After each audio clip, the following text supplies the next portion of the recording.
নিয়ন্ত্রিত অন্ন ও জলকে সুখ স্বরূপ মানা হয়, অথবা বলা হয় দরিদ্র ব্যক্তির ভিক্ষা দ্বারা প্রাপ্ত অন্ন জ্ঞান প্রদানকারী হয়। শিবভক্ত ভিক্ষান্ন প্রাপ্ত হলে তার শিবভক্তি বৃদ্ধি পায়। শিবযোগী ব্যক্তি ভিক্ষান্নকে শম্ভু সূত্র বলেন। যে কোনো উপায়ে, যে কোনোভাবে, কোথাও শুদ্ধ অন্ন ভোজনের সময় সর্বদা মৌনভাবে থাকবে এবং নিজ সাধন রহস্য কারো কাছে প্রকাশ করবে না। ভক্তদের কাছেই শিব মাহাত্ম্য প্রকাশিত করবে। শিব মন্ত্রের রহস্য ভগবান শিবই জানেন, অন্য কেউ জানেন না।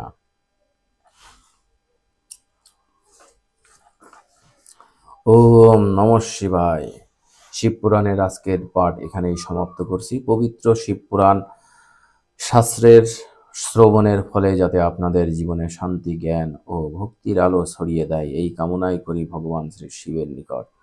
যারা পুরো ভিডিও জুড়ে যুক্ত ছিলেন, লাইভ, কমেন্ট ও শেয়ার করে দেওয়ার জন্য বিশেষভাবে অনুরোধ থাকবে।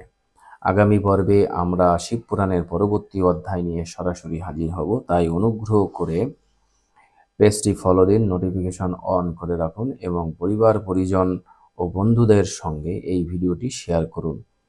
ভগবান শিব যেন আপনাদের সবাইকে সুস্বাস্থ্য, শান্তি ও কল্যাণ প্রদান করেন। ও